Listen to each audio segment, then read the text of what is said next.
Top secret contract का राज। अरे दोस्तों, कैसे हैं आप सब। आज फिर आपके लिए कुछ नया लेकर आया हूँ। एक ऐसी नई नवेली कहानी जिसमें है थोड़ा सस्पेंस, थोड़ा इमोशन और ढेर सारी फीलिंग्स। सच कहूँ तो ये कहानी सिर्फ कहानी नहीं, ये उन लम्हों की झलक है जो शायद आपके दिल को भी छू जाए। तो बस आराम से बैठ जाइए और सुनिए दिल से, क्योंकि ये कहानी आपके लिए ही बनाई गई है। अगर कहानी पसंद आए तो लाइक, शेयर और सब्सक्राइब जरूर करना, और अगर कुछ अच्छा या अलग लगा तो कमेंट में बताना मत भूलना। आपका एक छोटा सा लाइक और कमेंट हमें बहुत मोटिवेशन देता है, ताकि हम हर बार आपके लिए और भी शानदार कहानियाँ ला सके। तो चलिए दोस्तों, शुरू करते हैं आज की कहानी पूरे दिल से। खतर है कि व्यवहारिक बनो, हर समय सपने मत देखो और दूसरों पर निर्भर मत रहो। मायरा कपूर का छोटा सा चेहरा अचानक बह गया। मैंने बस यूं ही कहा, दीदी तुम्हें मुझ पर ताने मारने हैं। जीजा, यह सब तुम्हारी गलती है। रजत राघवन मुस्कुराया और कुछ नहीं कहा। वास्तव में छोटी लड़की उस पर विश्वास नहीं करती थी जब उसने मायरा कपूर को यह रास्ता दिखाया था। लेकिन एक दिन छोटी लड़की इस पर विश्वास करेगी। अगर किसी व्यक्ति का विकास सही रास्ते पर मिल जाता है तो यह निश्चित रूप से आधे प्रयास के साथ 2 गुना परिणाम देगा। एक ऐसे क्षेत्र में जिसमें वह बहुत अच्छा नहीं है, सफलता की संभावना 10,000 में 1 हो सकती है। यही कारण है कि मैक्सिमा अक्सर होता है लेकिन बोले अक्सर नहीं होता। बोले के मार्गदर्शन के बिना मैक्सिमा कभी भी अपनी प्रतिभा और योग्यता नहीं दिखा पाएगा। लेकिन कौन मायरा कपूर को उसकी साली बनाता है और रजत राघवन को मायरा कपूर के बारे में बहुत अच्छा लगता है। छोटी लड़की थोड़ी शरारती और मजेदार है, लेकिन उसमें अमीर लेडी की अहंकारिता नहीं है। अगर मौका मिले तो वह बोले अपनी साली को विकसित करने में कोई आपत्ति नहीं करता। शाम को रजत राघवन कमरे में लौट आया। अंजलि वर्मा ने रजत राघवन को एक संदेश भेजा। संदेश की सामग्री सरल और स्पष्ट थी और कंपनी में कुछ लोग बेईमान होने लगे थे। उस दिन रेस्तरां में रजत राघवन ने एक बाहरी व्यक्ति के रूप में विवेक पटेल के विभागीय कार्यकारी को संभाला था। अब कंपनी के अन्य कई कार्यकारी छोटे छोटे कदम उठाने लगे थे। खासकर जब से रजत राघवन ने कंपनी के मामलों को संभाला था, अब तक वह कंपनी में नहीं दिखा था, जिससे कंपनी में कुछ लोग और भी उत्साहित हो गए थे। श्रीमान रजत, क्या आप कंपनी में आकर अपना रुख व्यक्त करना चाहेंगे? अंजलि वर्मा ने रजत राघवन को एक संदेश भेजा और पूछा, चिंता मत करो, उन्हें थोड़ा और नाचने दो, मेरे पास व्यवस्था है। अगर कोई विशेष स्थिति हो तो मुझे तुरंत सूचित करो। क्या विवेक पटेल को अभी भी निकालना है? बिल्कुल, चाहे उसके साथ कुछ भी हो उसे जाने दो और बस कहो कि मैंने कहा है। ठीक है, समझ गया। वर्तमान में कंपनी का मुख्य व्यवसाय विवेक पटेल के नेतृत्व में है और इसके पीछे कई कार्यकारी काले हाथों से हैं, जिससे कंपनी का आंतरिक हिस्सा थोड़ा अंधेरा हो गया है। इन दिनों हर दिन अंजलि वर्मा रजत राघवन को कंपनी की कुछ चीजों की रिपोर्ट करती थी। भले ही रजत राघवन कंपनी में नहीं गया था, कंपनी की स्थिति रजत राघवन के नियंत्रण में थी, इसलिए रजत राघवन को बिल्कुल भी घबराहट नहीं थी। कभी भी चीजों का सार बाद में और स्पष्ट रूप से देखा जा सकता है। एक विला में विवेक पटेल इस समय अपनी पत्नी कविता पटेल के सामने घुटनों पर बैठा था। पत्नी, मैंने जैसा तुमने कहा वैसा किया, लेकिन यह काम नहीं किया। विवेक पटेल ने कड़वाहट से कहा, बेकार, अगर तुमने खुद ऐसा नहीं किया होता तो तुम कैसे किसी को पीछे छोड़ देते? क्या नया कंपनी अध्यक्ष सामने आया है? कविता पटेल ने पूछा। नहीं। एक्सोजेंस विवेक पटेल ने सिर हिलाया। वाकई में शांत हूं और मुझे नहीं पता कि परिवार क्या सोचता है।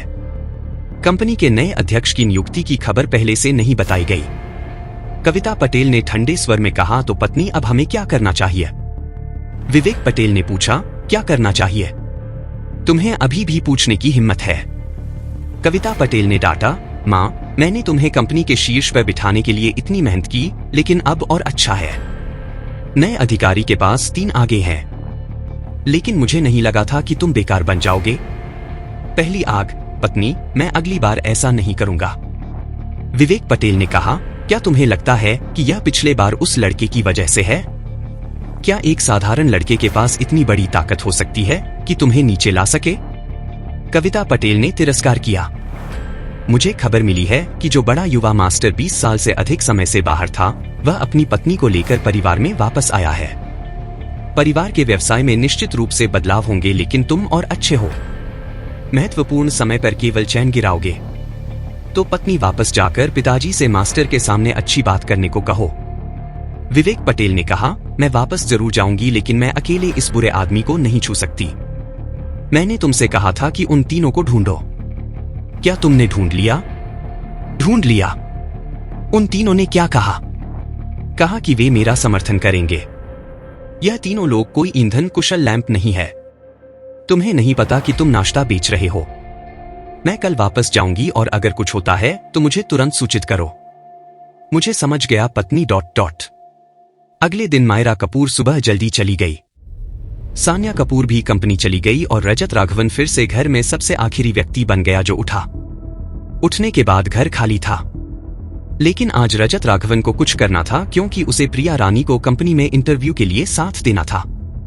नहाने के बाद रजत राघवन बाहर निकला। जल्द ही दोनों तय जगह पर मिले। आज की प्रिया रानी ने रजत राघवन की आंखों को चमकाया। कंपनी के इंटरव्यू की वजह से प्रिया रानी ने आज प्रोफेशनल पोशाक पहनी थी। ऊपरी शरीर में एक स्लिम सूट, अंदर सफेद शर्ट, निचले शरीर में एक स्कर्ट, मास्क के रंग की स्टॉकिंग्स और काले हल जूते की एक जोड़ी। यह कहा जा सकता है कि प्यारी दिखने वाली प्रिया रानी ने आज एक परिपक्व स्वभाव पहना था जिसमें उत्कृष्ट छवि और स्वभाव था। भाई रजत, तुम कहो कि मैं इंटरव्यू के लिए ऐसा पहन सकती हूँ? प्रिया रानी ने रजत राघवन के सामने घूमकर कहा, बिल्कुल पहन सकती हो। तुम्हारे फिगर और स्वभाव के साथ अगर तुम अंदर नहीं जा पाए तो मैं केवल इतना कह सकता हूँ कि कर्मचारी अंधे हैं। रजत राघवन ने मजाक किया। हाँ, दोनों उस कंपनी की इमारत में आए जहां प्रिया रानी का इंटरव्यू था। भाई रजत, मैं पहले जाती हूं, प्रिया रानी ने कहा। रजत राघवन ने मुस्कुराकर सिर हिलाया। मैं पास में तुम्हारे बाहर आने का इंतजार करूंगा। हिम्मत रखो। हम धन्यवाद भाई रजत। रजत राघवन के समर्थन के साथ प्रिया रानी आत्मविश्वास से भरी थी। प्रिया रानी के जाने के बाद रजत राघवन पास के एक कैफे में कॉफी ऑर्डर करने और थोड़ा आराम करने वाला था। इस समय फोन अचानक बजा। हेलो, कौन है? क्या यह रजत राघवन श्रीमान रजत है? हाँ, मैं हूं। हेलो श्रीमान रजत, सानिया कपूर ने हमारे मर्सिडीज बेंज शोरूम नेरुल में आपके लिए एक मर्सिडीज बेंज G500 ऑर्डर किया है। अब कार आ गई है। क्या आप इसे लेने के लिए हमारे पास आएंगे या हम इसे आपके पास भेज दें? मुझे समझ गया। मैं इसे लेने आपके पास आऊंगा। मुझे आपके स्टोर का पता बताएं। फोन काटने के बाद रजत राघवन को थोड़ा आश्चर्य हुआ। यह ठीक है। सान्या कपूर ने उसे कार क्यों भेजी?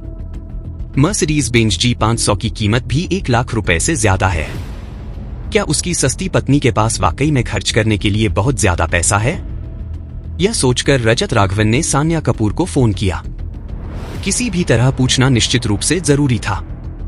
फोन जुड़ा और सान्या कपूर की आवाज आई। क्या बात है? सान्या कपूर ने संक्षेप में और सीधे विषय पर कहा। तुमने मुझे कार क्यों भेजी? रजत राघवन ने कहा, यह मेरी कृतज्ञता है कि तुमने पिछले बार अनुबंध जीतने में मेरी मदद की। मुझे एहसान लेना पसंद नहीं है। अगर तुम्हें कार पसंद नहीं है तो तुम इसे वापस कर सकते हो। पैसा तुम्हारा है। यह तुम पर निर्भर है। कार अच्छी है, मुझे पसंद है। धन्यवाद। बस इतना ही। मुझे अभी कुछ काम है। पहले काट रही हूं। फोन कट गया। रजत राघवन ने असहायता से सिर हिलाया और लंबे समय तक काम किया, सिर्फ एहसान चुकाने के लिए। लेकिन सान्या कपूर के स्वभाव के साथ यह सामान्य था।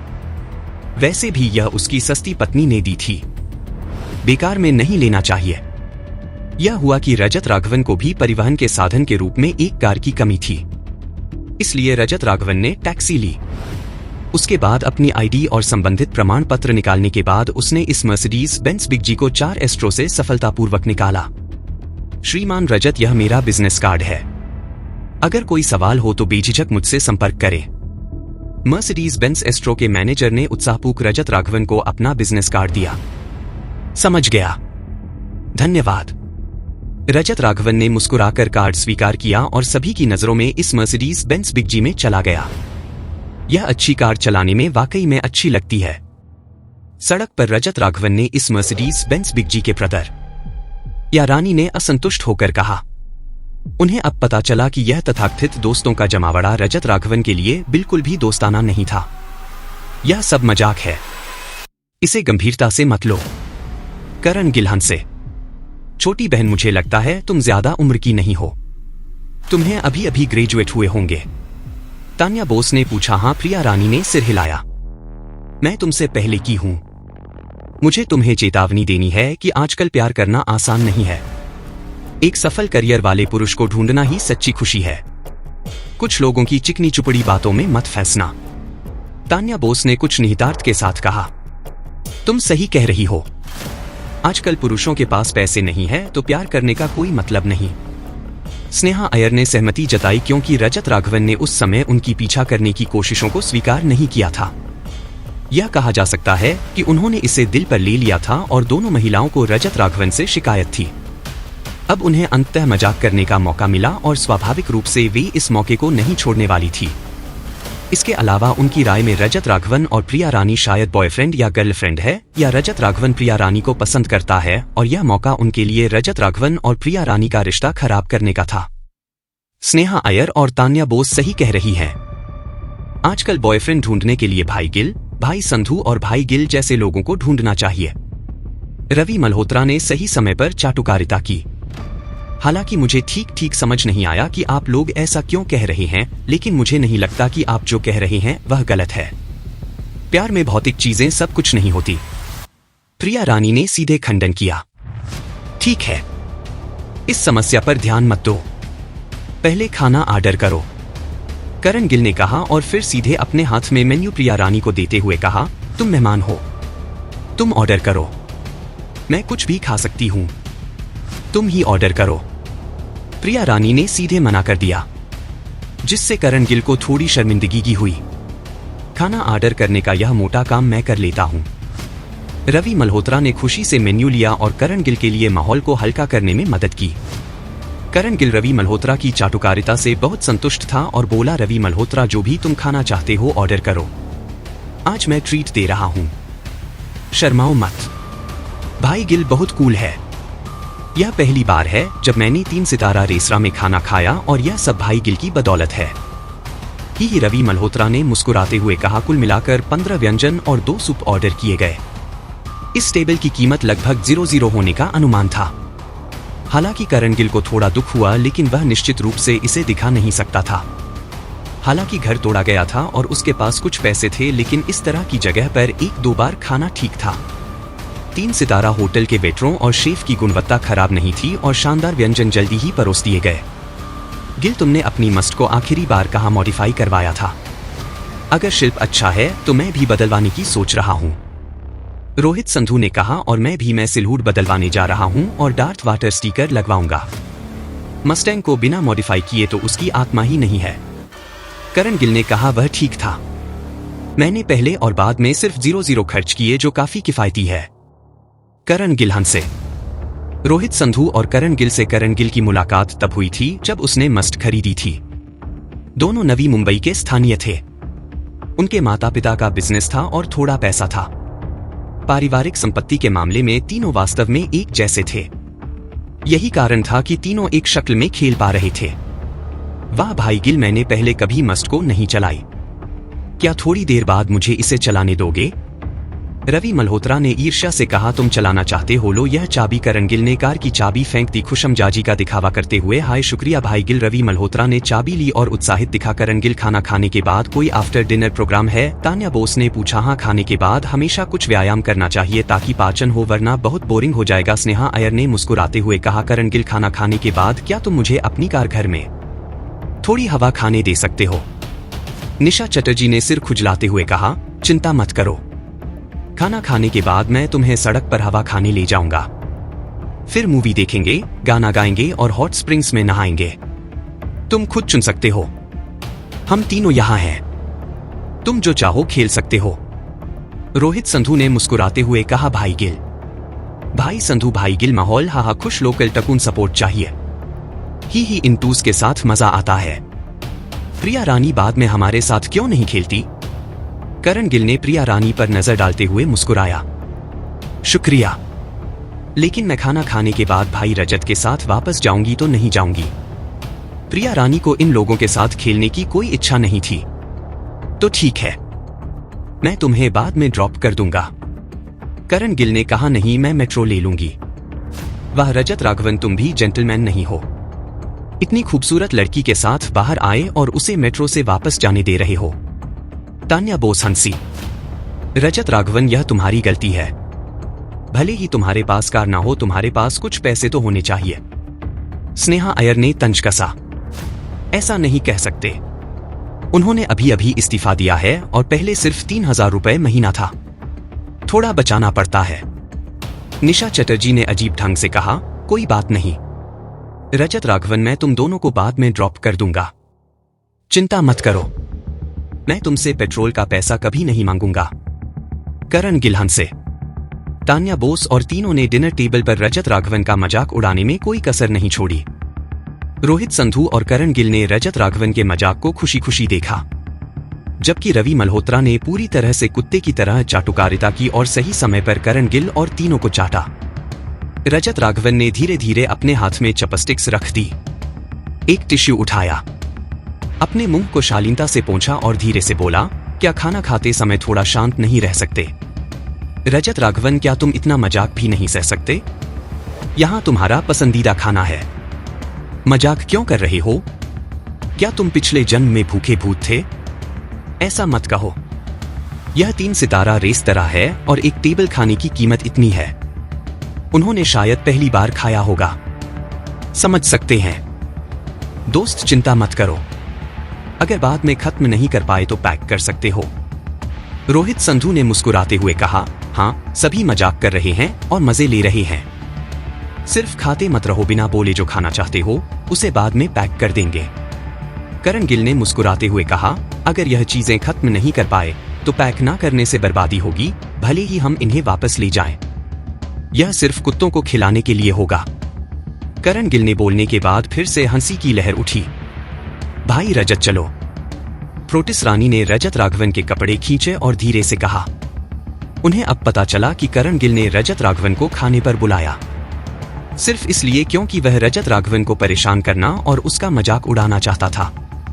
सभी की नजरों के बीच रजत राघवन ने धीरे से मर्सिडीज बेंज बिग जी की चाबी टेबल पर रख दी और हल्के से बोला, माफ कीजिए, मैं बस इतना कहना चाहता हूं कि मैं कभी जंगली गधे की सवारी नहीं करता। रजत राघवन के शब्दों ने सभी को स्तब्ध कर दिया और पूरा माहौल तुरंत शांत हो गया। तुरंत बाद जब करण गिल और अन्य लोगों ने रजत राघवन द्वारा टेबल पर रखी मर्सिडीज की चाबी देखी तो वे पूरी तरह से हक्का बक्का रह गए। वे अंधे नहीं थे। सटीक रूप से कहें तो चाहे उनके पास कार हो या ना हो, मर्सिडीज का लोगो वे निश्चित रूप से पहचानते थे। मर्सिडीज, BMW और ऑडी जैसे बड़े ब्रांड की कारों की तुलना में 2.3 मुस्टैंग तुरंत अपनी श्रेणी खो बैठती थी। हालांकि यह एक कूपे मुस्टैंग सिर्फ एक सामान्य कूपे थी और यह फेरारी और लैम्बोर्गिनी जैसी असली कारों से बहुत पीछे थी। उपयोगिता के मामले में मुस्टैंग इसे छू भी नहीं सकती थी। बस रजत राघवन ने मर्सिडीज की चाबी निकाली, जिसने करण गिल और अन्य लोगों को लंबे समय तक असहज कर दिया। यह मर्सिडीज, अरे रजत राघवन, क्या तुम पहले से ही मर्सिडीज चला रहे हो? रवि मल्होत्रा ने सबसे पहले चिल्लाते हुए कहा, पता चला कि मेरी कार के बगल वाला जंगली गधा तुम्हारा है, लेकिन मुझे यह उम्मीद नहीं थी कि तुम आजकल जंगली गधे को चलाकर दिखावा कर सकते हो। रजत राघवन ने करण गिल से भावहीन चेहरे के साथ कहा।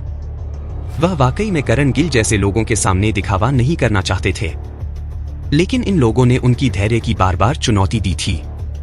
पार्टी में खाना खाने की बात है, अच्छा खाना खा लो। अगर आप किसी लड़की के सामने दिखावा करना चाहते हैं तो कर लो, लेकिन बार बार उनके बारे में बात करना बोरिंग हो जाता है। रजत राघवन के शब्दों ने करण गिल का चेहरा कुरूप कर दिया। क्या वह मर्सिडीज बिग जी तुम्हारी है? करण गिल को विश्वास नहीं हो रहा था। उसकी कार सड़क के किनारे एक पार्किंग स्पेस में खड़ी थी और ठीक बगल में एक मर्सिडीज बिग जी थी। उस समय जब उसने मर्सिडीज बिग जी को देखा था तो वह बहुत ईर्ष्या कर रहा था। मर्सिडीज बिग जी ने मस्ट को दर्जनों सड़कों से पीछे छोड़ दिया था। यह मेरी है तो तुम्हें मेरे वापस जाने की चिंता करने की जरूरत नहीं है। मुझे ना तो चिंता है और ना ही परेशानी, रजत राघवन ने कहा। अब जब रजत राघवन बोले तो किसी ने भी खंडन करने की हिम्मत नहीं की, खासकर जब उन्हें पता चला कि रजत राघवन जो मर्सिडीज चला रहे हैं वह कोई साधारण मर्सिडीज नहीं बल्कि मर्सिडीज बीजी है, तो उनके दिल का झटका और भी बढ़ गया। निमा मर्सिडीज बीजी 10 लाख से ज्यादा की लग्जरी कार मुस्टैंग इसके सामने जूते की बराबरी भी नहीं कर सकती। रोहित संधू और करण गिल अब कुछ बोलने की हिम्मत नहीं कर रहे थे। उनके परिवार के पास कुछ पैसे थे, लेकिन मर्सिडीज बीजी जैसी कार उनके परिवार की स्थिति के लिए वाकई में खेलने लायक नहीं थी। भाई रजत, तुमने नहीं कहा था कि तुमने इस्तीफा दे दिया? फिर तुमने मर्सिडीज बीजी कैसे खरीदी? रवि मल्होत्रा ने अब रजत राघवन को भाई रजत कहना शुरू कर दिया था और उसका चेहरा इतनी जल्दी बदल गया कि औरतें भी शर्मा जाए। मैंने इस्तीफा दे दिया, लेकिन क्या मैंने कहा कि मेरे पास पैसे नहीं है? रजत राघवन ने मजाक उड़ाया। मैंने कहा कि मैं अब बॉस हूं। क्या तुम विश्वास करोगे? मैं विश्वास करता हूं, मैं पूरी तरह विश्वास करता हूं। भाई रजत, मैं अब तुम जो कहो सब विश्वास करता हूं। रवि मल्होत्रा ने गंभीरता से कहा। तान्या बोस, स्नेहा अय्यर और निशा चटर्जी इस समय दांत पीस रही थी और उन्हें नहीं पता था कि क्या कहना है। वे हमेशा सोचती थी कि रजत राघवन सिर्फ एक सुंदर पुरुष है, लेकिन उसकी पारिवारिक स्थिति औसत है। कॉलेज में सुंदर होने का उसे फायदा हो सकता था, लेकिन समाज में आने के बाद पैसा ही राजा है। लेकिन अब लगता था कि वे गलत थी और बहुत गलत थी। अब कुछ नहीं बोल रहे तो खाना खाओ। जब पेट भर जाए तो जो करना हो करो, हमारी चिंता मत करो। मैं बाद में बिल कर दूंगा ताकि कोई यह ना कहे कि उन्होंने खाना भी नहीं खाया। रजत राघवन ने फिर से चॉपस्टिक्स उठाई जैसे कि कुछ हुआ ही नहीं। हालांकि प्रिया रानी अब असमंजस में थी। उसने और सवाल नहीं पूछे।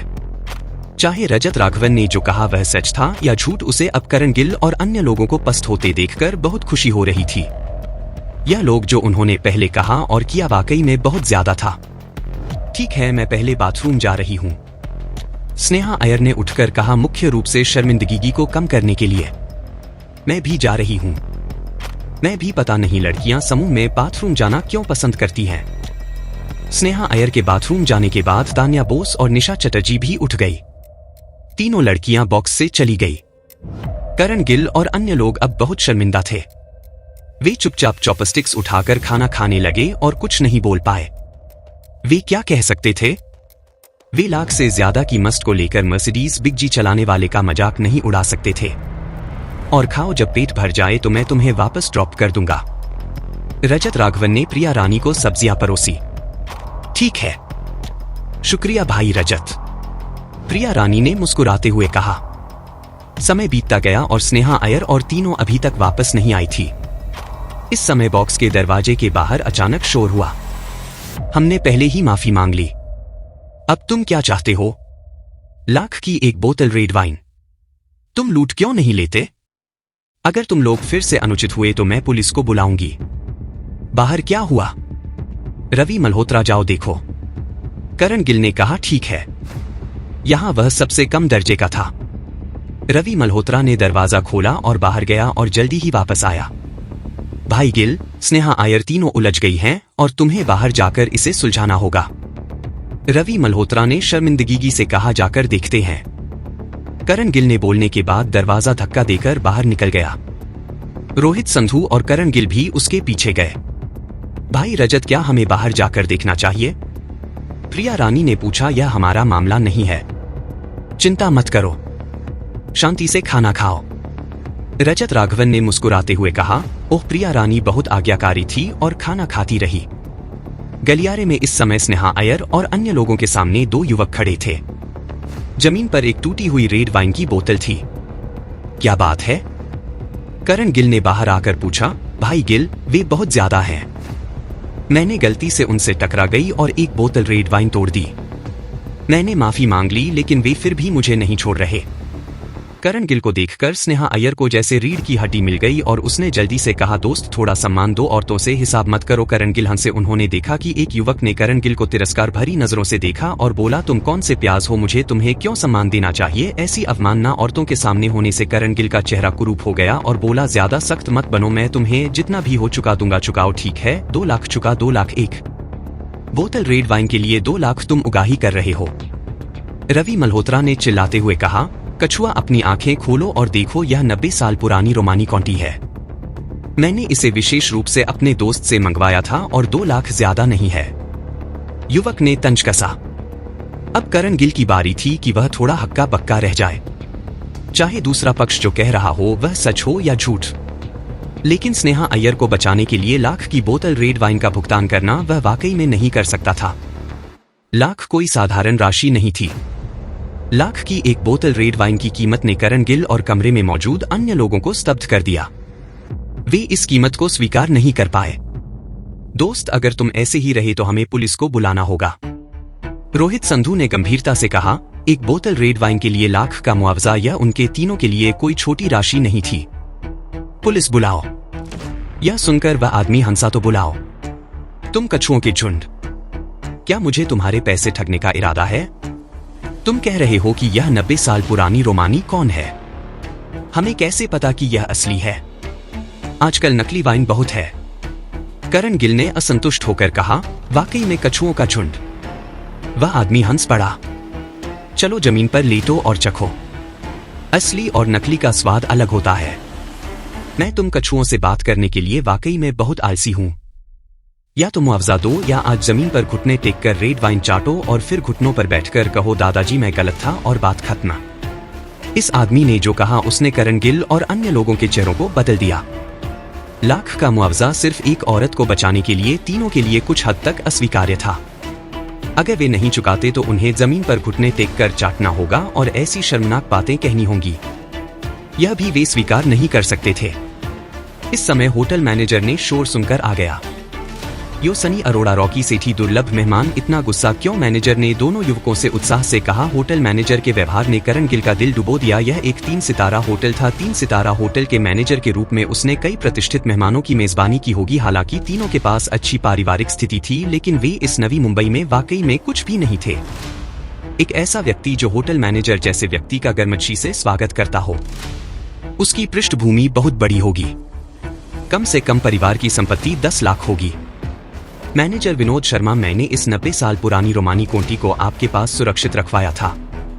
आप जानते हैं, आज मैंने एक दोस्त को बुलाया और इसे निकाला। अब क्या करना चाहिए? सनी अरोड़ा ने ठंडे लहजे में कहा। इतनी अच्छी वाइन का टूटना वाकई में अफसोसजनक है। मैनेजर विनोद शर्मा ने अफसोस जताया और फिर करण गिल और अन्य लोगों से कहा, मैं अपनी होटल मैनेजर की पहचान की गारंटी दे सकता हूं कि यह रेड वाइन असली है। अगर आपने इसे तोड़ा है तो कृपया मुआवजा दे। करण गिल, अब क्या करें? स्नेहा अय्यर ने सुनकर रोने जैसी आवाज में कहा। लाख उसे चुकाने के लिए उसके पास इतना पैसा कहां था? अब वह सिर्फ करण गिल और अन्य लोगों पर भरोसा कर सकती थी। करण गिल और तीनों ने एक दूसरे की ओर देखा। वे लंबे समय से एक साथ खेलने वाले दोस्त थे और एक पल में एक दूसरे की आंखों से मतलब समझ गए। तीनों को इसकी परवाह नहीं थी। यह लाख थे। एक औरत पर लाख खर्च करना तीनों नहीं कर सकते थे। कद काठी और शक्ल के मामले में स्नेहा अय्यर औसत थी।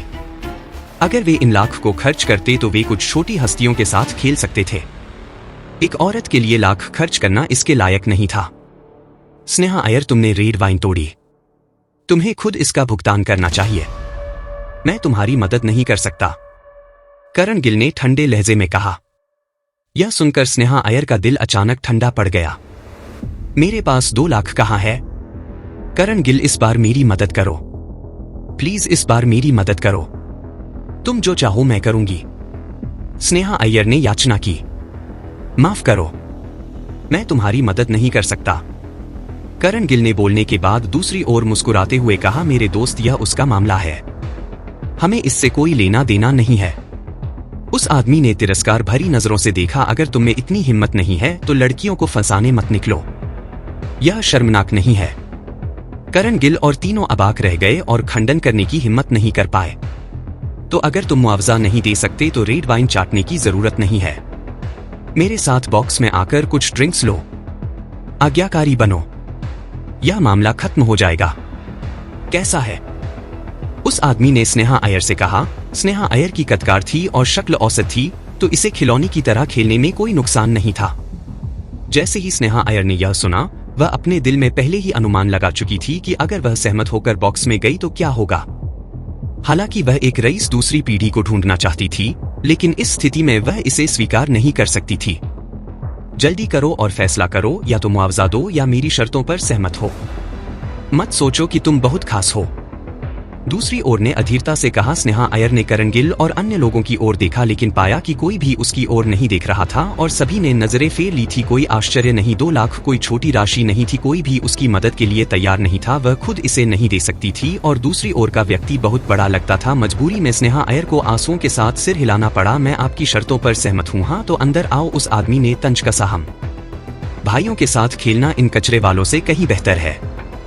यह कहने के बाद उस आदमी का हाथ स्नेहा अय्यर के कंधे पर गिरने वाला था और वह उसे गले लगाकर अंदर ले जाने वाला था, लेकिन उस पल में जब उसका हाथ अभी गिरा नहीं था, उस आदमी को लगा कि उसका हाथ लोहे की चिमटे से जकड़ा गया है।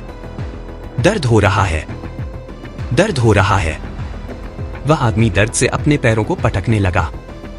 तब सबको पता चला कि बॉक्स में मौजूद रजत राघवन बाहर आ चुका था। इस समय रजत राघवन का दायां हाथ उस आदमी की कलाई को कसकर पकड़े हुए था और उसने थोड़ा जोर लगाया। तुम कौन हो? मुझे छोड़ दो, आसपास के लोगों ने चिल्लाया। रजत राघवन ने उस आदमी को एक झटके से जमीन पर फेंक दिया।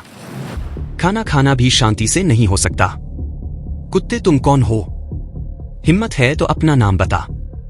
मुझे उकसाने की हिम्मत करने वाले को मौत मिलेगी। बूम, उस आदमी की आवाज खत्म हुई और एक भारी आवाज गूंजी। रजत राघवन ने सीधे लात मारी। वह आदमी अभी जमीन से उठा था और रजत राघवन की लात से उड़कर जमीन पर घुटनों के बल गिर गया। दर्द से बोल नहीं पा रहा था। अपना मुंह साफ रखो और इंसान की तरह कपड़े पहनो। क्या इंसान की तरह बात नहीं कर सकते? रजत राघवन ने ठंडे लहजे में कहा। हद है, हिम्मत की। उसने हाथ उठाया। पास के लोगों ने देखा तो उन्होंने अपने बॉक्स को धक्का देकर खोला और चिल्लाए, भाइयों सब बाहर आओ। एक लड़का है जो बिना आंखों वाला है और उसने हाथ उठाया। पल भर में 4 लोग बॉक्स से बाहर आए, सभी रईस युवकों की तरह कपड़े पहने हुए। मैंने कहा, सनी अरोड़ा और रॉकी सेठी, तुम दोनों बहुत कमजोर हो और अपनी ही जमीन पर दबंगई खा रहे हो। नेता ने अपने लोगों को जमीन पर घुटनों के बल देखकर हंसा। भाई रिक्की ठाकुर, कठोर शब्द मत बोलो। अगर यह बात आज बाहर फैल गई तो भाइयों का क्या होगा? चिंता मत करो, मैं कुछ दिन पहले ही घर से बाहर निकला हूं। मैं कुछ बिना आंखों वालों से मिलकर गुस्सा निकालना चाहता था। मुझे नहीं पता था कि कोई खुद दरवाजे पर आएगा। रिकी ठाकुर ने बोलने के बाद अपनी नजरें रजत राघवन की ओर डाली। यह देखना कोई बड़ी बात नहीं थी। वह देखकर हैरान रह गया क्योंकि उसने एक पुराने परिचित को देख लिया। रजत राघवन भी उतने ही हैरान थे और हंस पड़े। उन्हें उम्मीद नहीं थी कि यहाँ पुराने परिचित मिलेंगे। इस समूह के नेतृत्व में मौजूद लोग रिकी ठाकुर थे, जिनसे रजत राघवन और मायरा कपूर उस दिन लुई विटन इन ऑर्बिट मॉल में मिले थे। आर्यन ठाकुर के पिछले कुछ दिन बिल्कुल अच्छे नहीं रहे। पिछली बार जब मैं लुई विटन इन ऑर्बिट मॉल में दिखावा करने में असफल रहा और मेरे पिता ने मुझे घर बुलाया, तब से मैं पिछले कुछ दिनों से घर में बंद हूँ। मेरा कार्ड भी रोक दिया गया है और मुझे बाहर जाने की इजाजत नहीं है। आज ही उसे अपने पिता की मंजूरी मिली थी।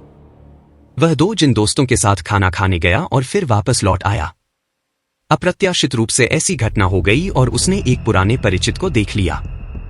रजत राघवन और आर्यन ठाकुर को बहुत प्रभावित किया क्योंकि वह Louis wooden in orbit mall में था और ज्यादा समय नहीं हुआ था जब उसने रजत राघवन और मायरा कपूर के सामने दिखावा किया था। नतीजतन वायुफ्मा के वरिष्ठ प्रबंधन को इसके बारे में पता चल गया और उन्होंने अपने सहयोगी प्रोजेक्ट को तुरंत समाप्त कर दिया। जैसे ही यह सहयोग खत्म हुआ, उसके परिवार को अदृश्य रूप से करोड़ों का नुकसान हुआ। इसलिए उसे अपने पिता के बेलतले हुए मांस का स्वाद कम नहीं चखना पड़ा। यह कैसे पता चला कि वायुफ्मा के लोग जान गए?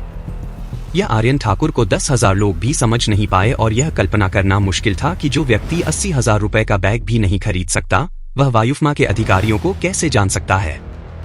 वायुमा नवी मुंबई में एक विशाल कंपनी है और इसके उच्च स्तरीय लोग सभी बड़े लोग हैं। तुम? आर्यन ठाकुर ने आश्चर्य से पूछा। यो, मुझे नहीं पता था कि यहाँ आर्यन भाई मिलेंगे, रजत राघवन ने मजाक में कहा। रजत राघवन अब थोड़ा उत्सुक था। पिछले बार जब यह लड़का वापस गया था तो क्या उसे अपने पिता से डांट पड़ी थी? आर्यन ठाकुर का चेहरा बदल गया। सच कहें तो अब वह रजत राघवन को देखकर थोड़ा डर गया था क्योंकि वह समझ नहीं पा रहा था कि रजत राघवन का बैकग्राउंड क्या है।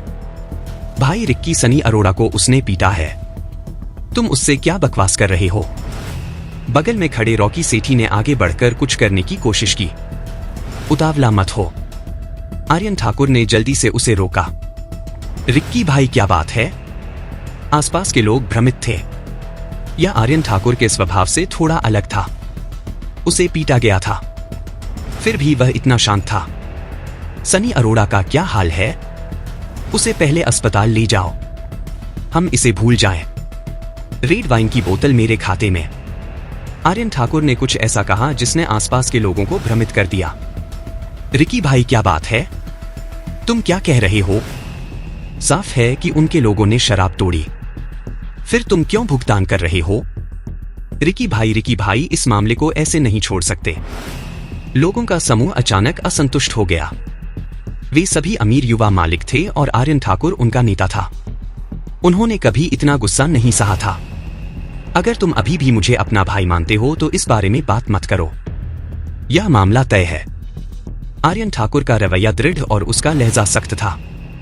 आर्यन ठाकुर ने ऐसा कहा। आसपास के लोग एक दूसरे को देखने लगे और चुप हो गए।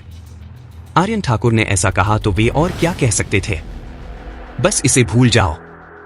आर्यन ठाकुर ने रजत राघवन से कहा। उसक जाते हैं तो वह सोचता है कि उसकी किस्मत आ गई है। उसे नहीं पता कि उसकी हर हरकत उसके नियंत्रण में है। डीलर ने कार्ड बांटना जारी रखा। पुराना के बड़ा है। पुराना के बोलता है 1 मिलियन। निखिल ओवल अब और मजबूत हो रहा था और चिप्स अभी 1 मिलियन और थी। मेरे पास टेबल पर हृदय की रानी है। साथ ना चलने का कोई कारण नहीं है। मैं चलूंगा, विक्रांत राव ने गंभीरता से कहा। डीलर ने फिर से कार्ड बांटे। निखिल ओब्रॉय की टेबल पर 2 राजा हैं और विक्रांत राव की टेबल पर हृदय की रानी और हृदय का जैक है। निखिल ओब्रॉय का कार्ड सतह अभी भी अपेक्षाकृत बड़ा है और वह फिर से बोलता है 2 मिलियन। निखिल ओब्रॉय गर्वित था। उसके पास अब एक जोड़ी राजा थी और गति बहुत अच्छी थी। डीलर ने चौथा कार्ड फिर से बांटा। कौन जानता था? निखिल ओब्रॉय की टेबल पर एक और पुराना राजा आया और विक्रांत राव को हृदय का 10 मिला। 3 राजा बोलते हैं। डीलर ने कहा, मेरे पास पहले से ही 3 है। चिप्स बढ़ाने का कोई कारण नहीं है। 5 मिलियन हिम्मत है साथ चलने की। निखिल ओब्रॉय ने कहा, बॉस ओब्रॉय इतने आत्मविश्वासी हैं। क्या आपको चिंता नहीं है कि मेरे पास स्ट्रेट फ्लश है? विक्रांत राव ने मुस्कुराते हुए कहा, क्या तुम्हें लगता है कि स्ट्रेट फ्लश को भी है जो तुम चाहो तो मिल जाए? मैं इस बुराई में कभी विश्वास नहीं करता। निखिल ओब्रॉय ने कहा, दिलचस्प, तो मैं चलूंगा और मैं तुमसे 2 मिलियन बड़ा हूं। विक्रांत राव ने 7 मिलियन चिप्स फेंके। डीलर ने फिर से कार्ड बांटे जो 5वां और अंतिम कार्ड था। इस कार्ड के निकलने के बाद मूल रूप से उनके प्रत्येक विजेता और हारने वाले तय हो गए थे। लेकिन इस बार निखिल ओब्रॉय को हृदय का 9 मिला और विक्रांत राव को हृदय का 1 मिला। अब केवल एक 1 है। मुझे विश्वास नहीं है कि तुम्हारे पास स्ट्रेट फ्लश हो सकता है। भले ही मेरे पास 3 राजा हो, मैं फिर भी तुम्हें हरा सकता हूं। निखिल ओब्रॉय ने यह कहकर अपने हाथ में बचे 7 मिलियन चिप्स को सीधे दबा दिया और फिर से 10 मिलियन का चेक लिया। मैं शटल पर हूं और 10 मिलियन और जोड़ता हूं। चीयर अप, मैं कॉल करता हूं। चलो कार्ड खोलें। इस समय टेबल पर दाव कुल 44 मिलियन तक पहुंच गए थे।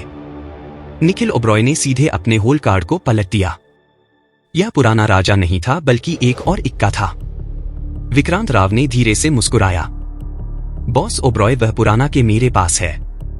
विक्रांत राव का होल कार्ड हृदय का राजा है। 5 कार्ड स्ट्रेट फ्लश 10 JQ के ए। निखिल ओब्रॉय के पास केवल 3 पुराने राजा हैं। जाहिर है विक्रांत राव जीता। निखिल ओब्रॉय अचानक पीला पड़ गया। मुझे खेद है बॉस ओब्रॉय, ऐसा लगता है कि फेंगशुई अभी भी मेरी तरफ है। विक्रांत राव ने मुस्कुराते हुए कहा, स्ट्रेट फ्लश के साथ वह निश्चित रूप से निखिल ओब्रॉय को 3 राजाओं के 7 सेकंड में मार सकता है।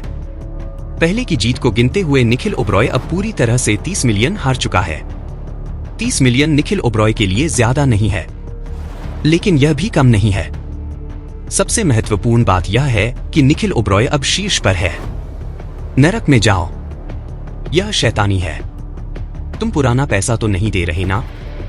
निखिल ओब्रॉय ने कहा। बॉस ओब्रॉय, अगर आप ऐसा कहते हैं तो यह बोरिंग हो जाएगा। विक्रांत राव ने ठंडे स्वर में कहा, हर जगह निगरानी कैमरे हैं और मैं इतना बेवकूफ नहीं हूं कि निगरानी में पुराना पैसा दूं। वास्तव में विक्रांत राव ने वाकई पुराना पैसा नहीं दिया था। तथाकथित 10 दाव और 9 धोखे पुराना पैसा देना जुआ है, लेकिन जुआ वास्तव में पुराना पैसा देना नहीं है। जब एक जुआरी दूसरों के साथ ताश खेल रहा होता है तो वह दूसरी पार्टी के जुआ खेलने की आदतों और विभिन्न विवरणों को देखकर यह तय करता है कि दूसरी पार्टी के पास कौन से कार्ड हैं। निखिल ओबरॉय जैसे लोगों के साथ जुआ खेलने के लिए विक्रांत राव को बिल्कुल पुराना पैसा देने की जरूरत नहीं थी, लेकिन दूसरी पार्टी की मनोवृत्ति और आदतों को समझना निखिल ओबरॉय को पूरी तरह से खा जाने के लिए पर्याप्त था। यह सुनकर निखिल ओबरॉय ने कुछ नहीं कहा और वह वास्तव में थोड़ा चक्कर में था। मुझे और 20 मिलियन चिप्स दो। निखिल ओबरॉय ने दांत पीसकर एक और 20 मिलियन का चेक निकाला। हालांकि कैसीनो जुआ के लिए नकदी की आवश्यकता होती है, लेकिन चूंकि आने वाले मेहमानों की पहचान सामान्य नहीं है, चाहे दूसरी पार्टी दाव के रूप में कुछ भी रखे, कैसीनो इसे स्वीकार कर लेगा। बेशक यह शर्त है कि कैसीनो के पास एक विशेष व्यक्ति होगा जो जांच करेगा और जांच की गति बहुत तेज है, इसलिए चिंता नहीं है कि निखिल ओबरॉय खाली चेक देगा। हालांकि निखिल ओबरॉय की संपत्ति 300 मिलियन की है, लेकिन उसके नियंत्रण में आने वाली परिसंचारी निधियां केवल लगभग 50 मिलियन है। अगर यह 20 मिलियन फिर से हार गया तो उसका व्यवसाय किसी भी समय पूंजी श्रृंखला टूटने के खतरे का सामना कर सकता है, लेकिन अब वह इतना कुछ नहीं सोच सकता। बॉस ओबरॉय, क्या आप जारी रखना चाहते हैं? अगर आप मुझ पर विक्रांत भरोसा नहीं करते तो आप किसी और को ढूंढ सकते हैं। विक्रांत राव ने हल्के से कहा, नहीं, मैं आज तुम्हारे साथ लड़ूंगा। निखिल ओबरॉय ने गुस्से में कहा, तो चलो। आज दोपहर के 3:30 बजे लोकप्रिय अभिनेत्री दिया नायर को सानिया कॉस्मेटिक्स कंपनी लिमिटेड के लिए एक विज्ञापन शूट करने जाते समय एक कार दुर्घटना हो गई। उसे आपातकालीन उपचार के लिए अस्पताल भेजा गया है और आगे की स्थिति अभी अज्ञात है। इस समय रजत राघवन का ध्यान फोन पर आए संदेश ने खींचा। बेशक उसे तथाकथित अभिनेत्रियों की परवाह नहीं थी। कार दुर्घटना ऐसी चीज नहीं है जिसे इंसान नियंत्रित कर सकता है। क्या सानिया कॉस्मेटिक्स कंपनी लिमिटेड उसकी सस्ती पत्नी की कंपनी नहीं है? उसकी सस्ती पत्नी की कंपनी द्वारा नियुक्त सेलिब्रिटी प्रवक्ता की कार दुर्घटना हो गई, जिसने रजत राघवन का ध्यान आकर्षित किया। खबर के नीचे कई नेस की टिप्पणियां थी। हे भगवान, ऐसा कैसे हो सकता है? हाई वीडियो देखने के बाद बड़ा ट्रक वाकई घृणित है, वह भी बहुत युवा है। बहुत दुखद है। उम्मीद है कि सब ठीक होगा। जब ऐसी चीजें होती हैं, मुझे नहीं पता कि दया नायर फिर से खड़ी हो पाएगी या नहीं। रजत राघवन को अपनी सस्ती पत्नी की कंपनी के बारे में कुछ जानकारी थी। कॉस्मेटिक्स उद्योग पर ध्यान केंद्रित करते हुए सानिया कपूर ने इन वर्षों में बहुत पैसा कमाया है। पिछले बार सुरेश अग्रवाल से बड़ा ऑर्डर जीतने के अलावा सानिया कपूर की कंपनी का प्रदर्शन एक नए स्तर पर पहुंचेगा। आखिरकार सानिया कपूर एक बहुत शक्तिशाली महिला है। मौजूदा स्थिति सही है और वह इस अवसर को नहीं चुकेगी, इसलिए उसने हाई एंड कॉस्मेटिक्स बाजार में प्रवेश करने का विचार किया। एक अच्छे कॉस्मेटिक की गुणवत्ता के अलावा एक अच्छा प्रवक्ता भी बेहद महत्वपूर्ण है। एक उपयुक्त सेलिब्रिटी प्रवक्ता द्वारा लाया गया ट्रैफिक प्रभाव बहुत भयानक है।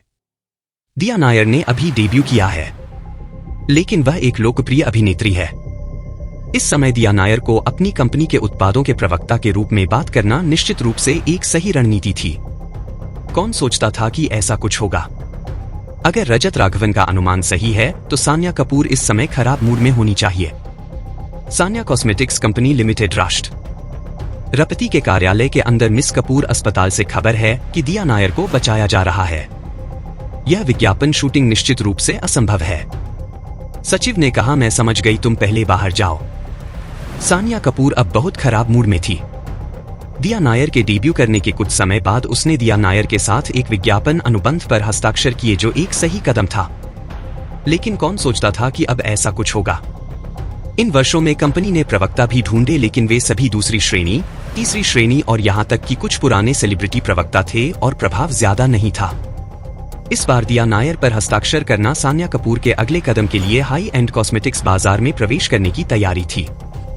सानिया कपूर ने इस हाथ के लिए बहुत प्रयास किया था। इस समय दिया नायर की कार दुर्घटना का मतलब था कि योजना को लागू करना होगा, इसलिए उसने पहले ही अपनी बाह तोड़ दी थी। अगर उसे जल्दी से एक उपयुक्त प्रवक्ता नहीं मिला तो अंतर्राष्ट्रीय व्यापार कंपनी से प्राप्त बड़ा ऑर्डर भी प्रभावित होगा और सभी बाद की योजनाएं बाधित हो जाएंगी। लेकिन अगर वह आसानी से एक उपयुक्त प्रवक्ता ढूंढ सकती थी तो वह इतनी चिंतित नहीं होती। बीप, इस समय सानिया कपूर का सेलफोन अचानक बजा, या एक अजनबी कॉल था। हेलो, कौन है? सानिया, ऐसा लगता है कि मैंने इस समय तुम्हें कॉल करने का सही समय नहीं चुना। फोन से एक मजाकिया आवाज आई। यह सुनकर सान्या कपूर का चेहरा उदास हो गया। समीर कपूर, तुम्हारा क्या मतलब है? सान्या कपूर ने ठंडे स्वर में कहा, मैंने खबर देखी और मुझे बहुत खुशी है कि ऐसा कुछ हुआ। क्या तुम इस आश्चर्य से संतुष्ट हो? यह तुमने किया। बिना सबूत के बकवास नहीं कर सकते। मैं ऐसी गैरकानूनी चीज कैसे कर सकता हूं? लेकिन तुम अब मुश्किल में हो। क्या तुम्हें नया प्रवक्ता ढूंढने में परेशानी हो रही है? ठीक है, हम एक सौदा कैसे करें? कैसा सौदा? तुम मुझे अंतर्राष्ट्रीय व्यापार कंपनी की सूची सौंप दो और मैं तुम्हारी मदद करूंगा एक नए उत्पाद प्रवक्ता से संपर्क करने में। यह गारंटी देता हूं कि वह एक फर्स्ट लाइन अभिनेत्री होगी। कैसा रहेगा? तुम सपने देख रहे हो। हाँ, इतनी जल्दी निष्कर्ष पर मत पहुंचो। सोचने के बाद मुझे कभी भी कॉल करो। फोन कट गया। समीर कपूर के कॉल ने सान्या कपूर का दिल डुबो दिया। हालांकि समीर कपूर ने इसे स्वीकार नहीं किया। इस मामले का समीर कपूर से कोई लेना देना नहीं था और उसे यह भी पता है कि समीर कपूर ने पिछले कुछ वर्षों में कपूर परिवार के रिश्तों का उपयोग करके कुछ हस्तियों को धमकी दी थी कि वे उनकी कंपनी के विज्ञापन स्वीकार ना करें। मूल रूप से इस बार दिया नायर पर बिजली की गति से हस्ताक्षर करना एक अजीब कदम था, लेकिन उसे उम्मीद नहीं थी कि समीर कपूर इतना बेशर्म हो सकता है। सान्या कपूर अब एक कांटेदार समस्या में फंस गई थी। इसके बाद सान्या कपूर ने कई मनोरंजन कंपनियों के प्रमुख सितारों से संपर्क करने के लिए लोगों को भेजा, लेकिन या तो उन्होंने बहुत अधिक विज्ञापन शुल्क की मांग की या फिर उनका हाल ही में कोई समय ही नहीं था। संक्षेप में, इतने कम समय में सान्या कपूर को कोई उपयुक्त ब्रांड एम्बेसडर नहीं मिल सका और इस बार वह अपनी कंपनी के नए उत्पादों को उच्च स्तरीय बाजार में लाना चाहती थी और उन्होंने तैयारी के लिए इतनी मेहनत की थी। वह किसी भी हाल में इसे यूं ही छोड़ नहीं सकती थी। ब्रांड एम्बेसडर के मामले में उन्हें एक उपयुक्त और सही व्यक्ति चुनना था। किसी भी तरह से दूसरा विकल्प चुनना संभव नहीं था। अगर उन्होंने ऐसा किया तो उनकी इतनी लंबी तैयारियों और योजनाओं का कोई अर्थ नहीं रह जाएगा। रात सान्या कपूर शारीरिक और मानसिक रूप से थकाकर घर लौटी। उफ, सोफे पर लेटी सान्या कपूर ने आभारी। वह इस घटना से पूरे दिन परेशान रही और कई लोगों से संपर्क किया, लेकिन फिर भी कोई रास्ता नहीं निकला। वापस आ गई। लगता है फिर से कोई परेशानी आ गई है। रजत राघवन बेडरूम से बाहर आए और मुस्कुराए। सान्या कपूर सोफे पर लेटी थी, पूरी तरह से थकी हुई, और उनके पास रजत राघवन से बात करने की भी ताकत नहीं थी। मेरा अनुमान है यह आज की खबर में आए विज्ञापन सितारे के कार हादसे से संबंधित होगा। रजत राघवन सान्या कपूर के सामने बैठे और मुस्कुराए। सान्या कपूर ने इनकार नहीं किया बल्कि सिर हिलाया। कुछ चीजें हमेशा गलत समय पर आती हैं। जब सैनिक आएंगे तो पानी को रोककर मिट्टी से ढक देंगे। हर चीज का कोई ना कोई रास्ता होता है। रजत राघवन ने कहा, इस बार शायद मेरी किस्मत सचमुच खराब है।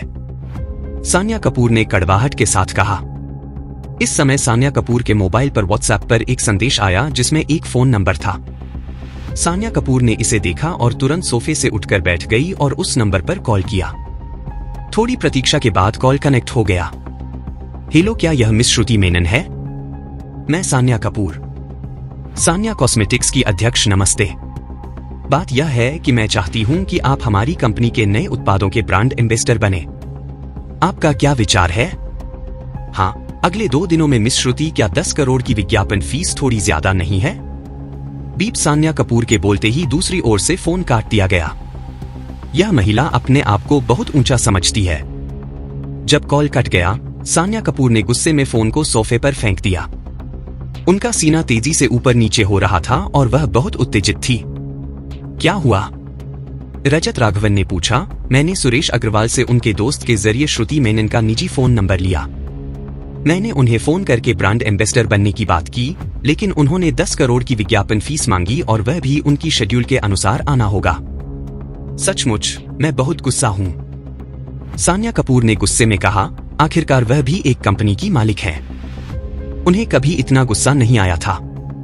दूसरी ओर बस एक सितारा है। एक सितारा कब से इतना घमंडी हो गया? श्रुति मेनन। यह सुनकर रजत राघवन थोड़ा हैरान हुए। श्रुति मेनन, क्या तुम्हें नहीं पता कि इस साल के 100 फूल पुरस्कार की विजेता कहा जाता है कि वह अगली फिल्म रानी होगी? सान्या कपूर ने कहा। तुमने उन्हें ब्रांड एम्बेसडर के लिए क्यों चुना? रजत राघवन ने पूछा। वह भी बहुत लोकप्रिय है और उनकी परिपक्व छवि मेरे इस बारिश करने वाले नए उत्पाद की स्थिति से मेल खाती है। मुझे अनुमान था कि विज्ञापन फीस बहुत होगी, लेकिन मुझे नहीं पता था कि यह महिला इतनी बेतुकी कीमत मांगेगी। क्या वह मेरा फायदा उठा रही है? सान्या कपूर ने असंतुष्ट होकर कहा, अगर तुम वाकई में एक महिला को ब्रांड एम्बेसडर बनाना चाहती हो तो शायद मैं मदद कर सकता हूँ। रजत राघवन मुस्कुराए। तुम यह सुनकर सान्या कपूर ने अविश्वास के साथ रजत राघवन की ओर देखा। क्या तुम उन्हें जानते हो? नहीं जानता। रजत राघवन ने सिर हिलाया। तो तुम कैसे मदद कर सकते हो? सान्या कपूर ने कहा, इसकी चिंता मत करो। मैं बस इतना जानना चाहता हूँ कि अगर मैं इस महिला को तुम्हारे लिए ब्रांड एम्बेसडर बनवाने में कामयाब हो गया तो मुझे क्या मिलेगा? रजत राघवन ने मुस्कुराते हुए कहा, मायरा सचमुच से ही थी। तुम बहुत व्यवहारिक हो, कुछ करने से पहले ही फायदे के बारे में सोच रहे हो। सान्या कपूर ने कहा। तो सहमत रजत राघवन ने मुस्कुराते हुए कहा। सान्या कपूर ने सिर हिलाया। बताओ तुम क्या फायदा चाहते हो? अगर मैं कामयाब हो गया तो खैर मेरे पेट में बच्चे का नाम मेरे साथ राघवन होगा। रजत राघवन ने कहा, यह असंभव है। हमने अनुबंध पर हस्ताक्षर किए हैं। अगर तुम इस मौके का फायदा उठाकर अनुबंध बदलना चाहते हो तो इस पर कोई बातचीत नहीं होगी। सान्या कपूर का चेहरा अचानक ठंडा हो गया। उत्तेजित मत हो, मैं तो बस मजाक में कह रहा था। रजत राघवन ने कहा। वह सिर्फ टटोलने की कोशिश कर रहा था और जैसा कि अपेक्षित था सान्या कपूर के दिल में उसकी वर्तमान स्थिति को देखते हुए बच्चे अभी भी एक संवेदनशील विषय है। सटीक रूप से कहें तो अनुबंध का उल्लंघन एक बहुत ही संवेदनशील मामला है। यह सुनकर सान्या कपूर ने कुछ नहीं कहा, लेकिन उनका चेहरा अभी भी बहुत ठंडा था। ठीक है, अगर मैं इस बार कामयाब हो गया तो तुम मेरे सामने अपनी यह ठंडी तेवर छोड़ दोगी। यह मांग ज्यादा नहीं है। रजत राघवन ने कहा, मैं केवल यह कह सकती हूं कि मैं कोशिश करूंगी, लेकिन पूर्ण गारंटी नहीं दे सकती। सान्या कपूर ने सोचकर कहा, ईमानदारी से कहें तो यह मांग ज्यादा नहीं थी। बेशक उनका स्वभाव ऐसा ही है और कभी भी ठंडा व्यवहार करना सिर्फ एक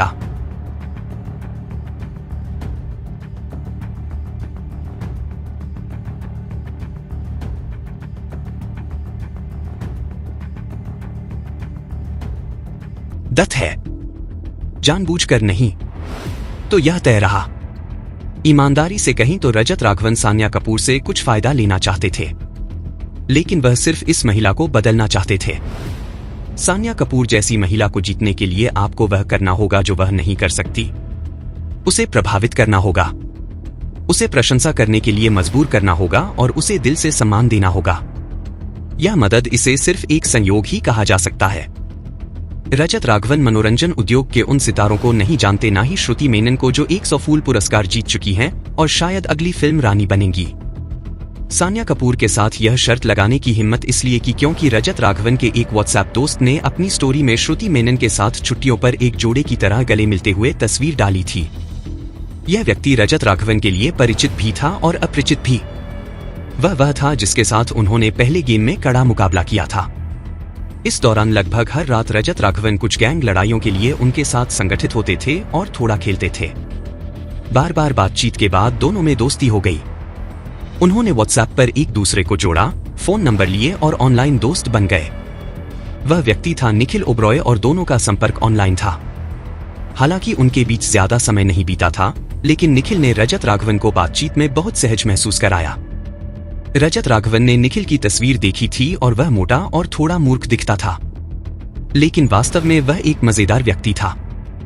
रजत राघवन ने मोबाइल फोन की पता पुस्तिका में संपर्क ढूंढा, लेकिन जब वह निखिल ओबरॉय को कॉल करने ही वाले थे तभी उनका फोन पहले ही बज उठा। वाकई में जैसे ही नाम लिया वही आ गया। रजत राघवन को मजा आया क्योंकि कॉल निखिल ओबरॉय से थी और यह समय पर आई थी। रजत राघवन ने फोन उठाया और बोलने से पहले ही निखिल की आवाज सुनाई दी। रजत, क्या तुम अभी नवी मुंबई में हो?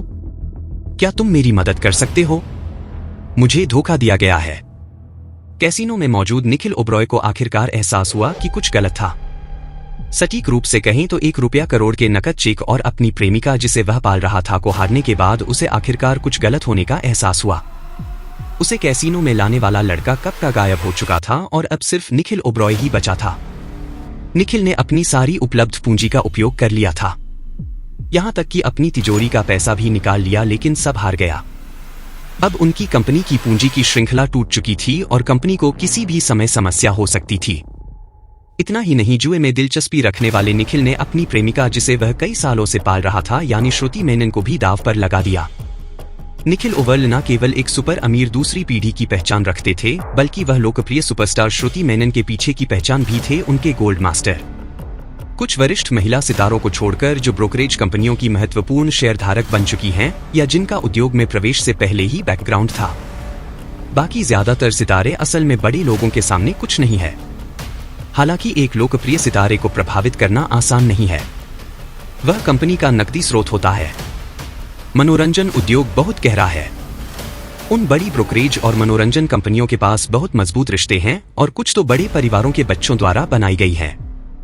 स्वाभाविक रूप से वे अपने नकदी स्रोतों की रक्षा करने और उन्हें मुसीबत से बचाने की पूरी कोशिश करते हैं। इसलिए ज्यादातर महिला सितारे शायद बहुत शक्तिशाली ना हो, लेकिन उनके पीछे आमतौर पर मजबूत रिश्ते होते हैं जो उनका समर्थन करते हैं। और मनोरंजन कंपनी की शरण के अलावा एक और स्थिति होती है, वह है गोल्ड मास्टर द्वारा पाला जाना और गोल्ड मास्टर द्वारा ऊपर उठाया जाना। श्रुति मेनन ऐसी ही है। उन्होंने ड्रामा से स्नातक किया, लेकिन कॉलेज में रहते हुए ही वह गोल्ड मास्टर द्वारा पाल ली गई थी और यह गोल्ड मास्टर थे निखिल ओबरॉय, क्योंकि वह सितारा बनना चाहती थी। निखिल ओबरॉय ने उन्हें अभिनय की पढ़ाई करने की अनुमति दी। जब श्रुति मेनन कॉलेज में थी तब निखिल ने पैसे खर्च करके उन्हें फिल्मों में अभिनय शुरू करवाया। उनके कॉलेज से स्नातक होने तक निखिल ने उनकी पूरी तरह से मदद शुरू कर दी। हालांकि कई सालों तक भले ही श्रुति मेनन ने कई फिल्मों में अभिनय किया, वह पूरी तरह से लोकप्रिय नहीं हुई और वह पहली और दूसरी पंक्ति के बीच में ही रही। पिछले साल तक एक फिल्म की वजह से वह एक ही बार में आसमान छू गई। बेशक इसमें निखिल ओबरॉय की शक्ति का बहुत बड़ा योगदान था और यहाँ तक कि उनके 100 फूल पुरस्कार जैसे अन्य पुरस्कार और अगली फिल्म रानी के लिए भी प्रचार शुरू हो चुका था। उनमें से कुछ उन्होंने अपनी मेहनत से जीते, लेकिन कुछ निखिल के ऑपरेशन का परिणाम थे। निखिल ओबरॉय वाकई में हारने के लिए बेताब हो गए थे और साथ ही प्रतिद्वंदी की उत्तेजना के कारण उन्होंने अंततः श्रुति मेनन को दांव पर लगा दिया। इसके अलावा दांव केवल 1 रुपया करोड़ की कीमत पर आधारित था। वास्तव में श्रुति मेनन की कीमत 1 करोड़ से कहीं ज्यादा थी। 1 करोड़ की कीमत बराबर थी सस्ते में बेचने के। लेकिन जब एक जुआरी हारने की जल्दी में होता है तो वह कुछ भी नजरअंदाज कर सकता है, क्योंकि उसे विश्वास होता है कि अगर वह जुआ खेलेगा तो उसे उड़ने का मौका मिलेगा। लेकिन जब उनकी राय में निर्णायक दाव भी हार गया और दूसरी पार्टी ने उसे दया दिखाते हुए वापसी के लिए 1 लाख रुपए दिए, तब निखिल को अचानक लगा कि कुछ गलत था। वह एक सुपर अमीर दूसरी पीढ़ी है, लेकिन वह अपने पिता से थोड़े से पैसे के साथ अपनी खुद की कंपनी बना सके। स्वाभाविक रूप से वह केवल खाने और मरने का इंतजार करने वाला अमीर दूसरी पीढ़ी नहीं है। गेम खेलना, जुआ खेलना और प्रेमिका पालना पूरी तरह से उनके निजी शौक है। लेकिन निखिल ओबरॉय मूर्ख नहीं है। हो सकता है कि किसी ने उन्हें नवी मुंबई के कैसीनो में लुभाने की शुरुआत की थी, जो एक जाल की शुरुआत थी, और वह उसमें कदम चलते गए। ईमानदारी से कहें तो निखिल ने 1 रुपया करोड़ का नकद चेक और श्रुति मेनन को हार लिया। यह उनके ओबरॉय रियलिटी के लिए बड़ा नुकसान नहीं था। यह उनकी हड्डियों को चोट पहुंचाने या परिवार को बर्बाद करने से बहुत दूर था। लेकिन यह निखिल ओबरॉय के लिए व्यक्तिगत रूप से एक बहुत बड़ा नुकसान था, क्योंकि उनके पिता प्रकाश ओबरॉय के 2 बेटे हैं। वह छोटा बेटा है और उनका एक बड़ा भाई आदित्य ओबरॉय भी है। हालांकि वे भाई हैं, लेकिन उनकी मां अलग अलग है। इसलिए उनके पिता की ओबरॉय रियलिटी की संपत्ति के लिए प्रतिस्पर्धा स्वाभाविक रूप से दोनों भाइयों के बीच एक बड़ा विवाद बन गया। लेकिन प्रकाश ओबरॉय ने खरोच से इतना बड़ा पारिवारिक व्यवसाय बनाया था। हालांकि वह अब बूढ़े हो चुके हैं, लेकिन वह रुगत भ्रमित नहीं है। उन्होंने संपत्ति के बंटवारे के लिए एक नियम बनाया था। आदित्य और निखिल को 1 करोड़ प्रत्येक को दिए गए और उन्हें इस 1 करोड़ के साथ अपना व्यवसाय शुरू करने के लिए कहा गया। जो अंत में सबसे ज्यादा कमाएगा उसे सारी संपत्ति मिलेगी। व्यवसाय के मामले में आदित्य निखिल से बहुत कमजोर हैं और उनके 1 करोड़ के साथ उनके परिणाम औसत रहे। इसके विपरीत निखिल का प्रदर्शन अच्छा रहा। आज का खेल उनके बड़े भाई आदित्य द्वारा सेट किया गया एक जाल था। वह जानता था कि निखिल को जुआ खेलना पसंद है, इसलिए उसने किसी को निखिल को नवी मुंबई में जुआ खेलने के लिए लुभाने के लिए भेजा और साथ ही संजय खन्ना को नाराज किया। संजय खन्ना को किसी को भेजने के लिए कहा गया कि वह निखिल के सभी संभावित तरल धन को जीत ले और कहा कि संजय खन्ना को कोई परिणाम नहीं भुगतना पड़ेगा। ऐसा अच्छा मौका होने पर संजय खन्ना ने इसे जाने नहीं दिया और वह यह भी जानता था कि दोनों भाई परिवार की संपत्ति के लिए लड़ रहे हैं और अगर उसे पकड़ा भी गया तो कोई फर्क नहीं पड़ेगा। उसके पीछे की पृष्ठभूमि की ताकत ओबरॉय परिवार से डरती नहीं थी। निखिल के सभी संभावित तरल धन को जीत लिया गया और अगर आदित्य ने थोड़ा सा चाल चली तो निखिल की कंपनी आसानी से दिवालिया हो जाएगी और विकटित हो जाएगी।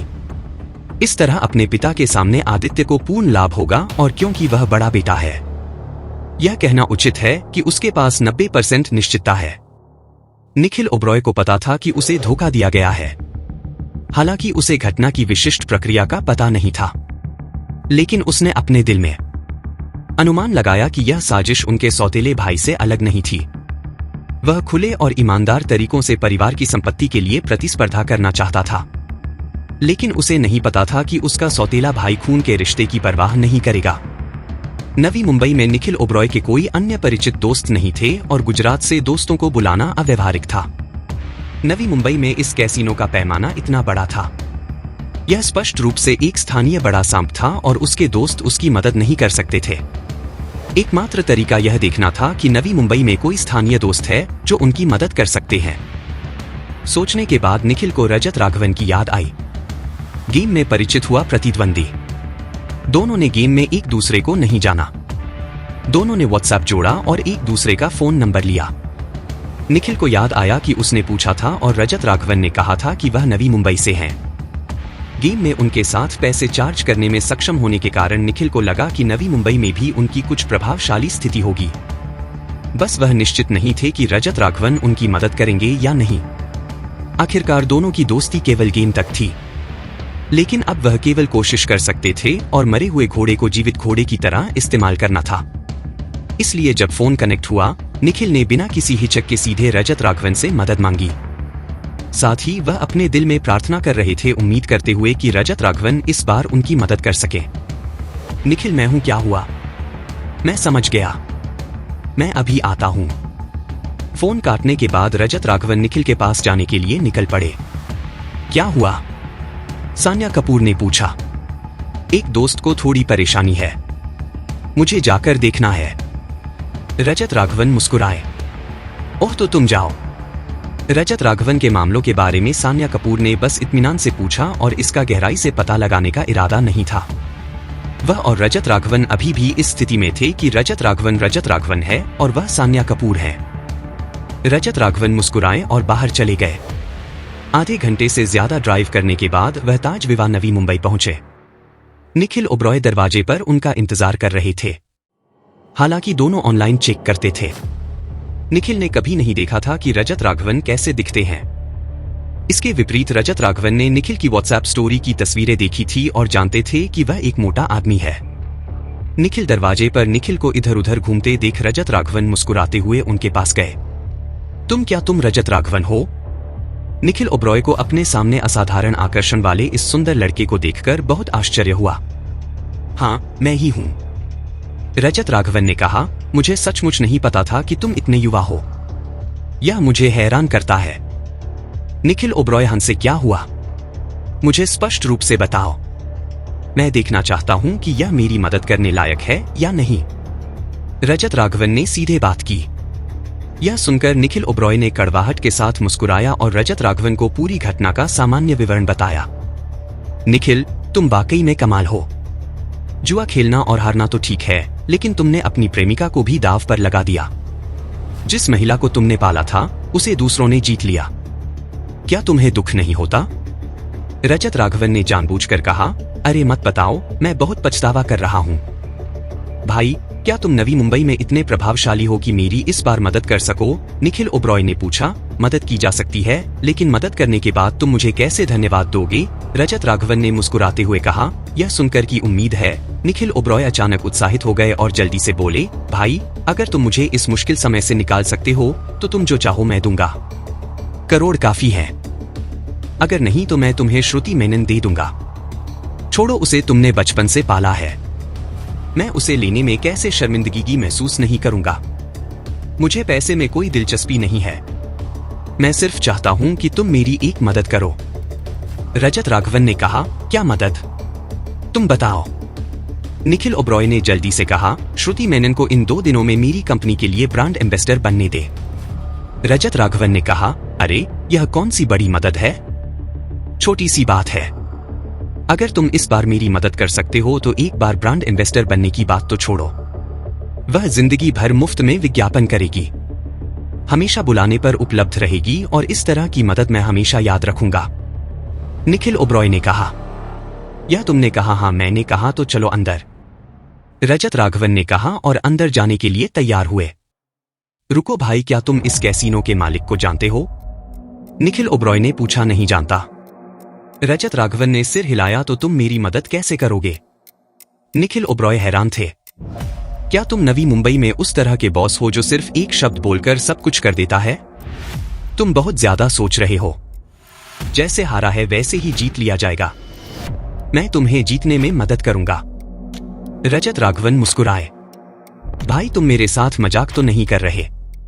मुझे पहले धोखा दिया गया था, लेकिन अब मुझे पता है उसका दादी का वह आदमी निश्चित रूप से कैसीनो द्वारा रखा गया मास्टर है। अगर तुम उसके साथ जुआ खेलने जाओगे तो क्या तुम मर नहीं जाओगे? निखिल ने कहा। तो तुम्हें कैसे पता कि मैं मास्टर नहीं हूं? रजत राघवन ने कहा। तुम अभी बहुत छोटे हो। निखिल ओबरॉय थोड़े निराश हुए। अब उन्हें रजत राघवन पर ज्यादा भरोसा नहीं था। पहले जो उम्मीद दिखी थी वह अब निराशा में बदल गई थी। यह एक और भावनात्मक उतार चढ़ाव की प्रक्रिया थी। एक शब्द कष्ट। क्या बकवास कर रहे हो? क्या तुम चाहते हो कि मैं तुम्हारी मदद करूं? अगर नहीं तो मैं अभी चला जाता हूं। रजत राघवन इस मूर्ख दिखने वाले मोटे आदमी के साथ और समय बर्बाद करने के मूड में नहीं थे।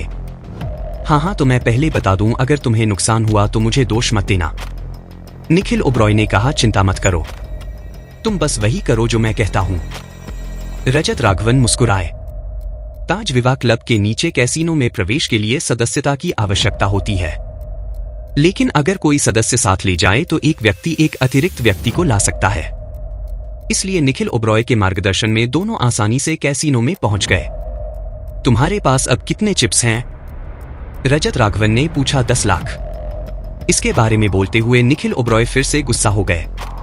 कम भक्त, उन्होंने मुझे वापसी के लिए पैसे दिए और कहा कि अगली बार और पैसे लाऊं।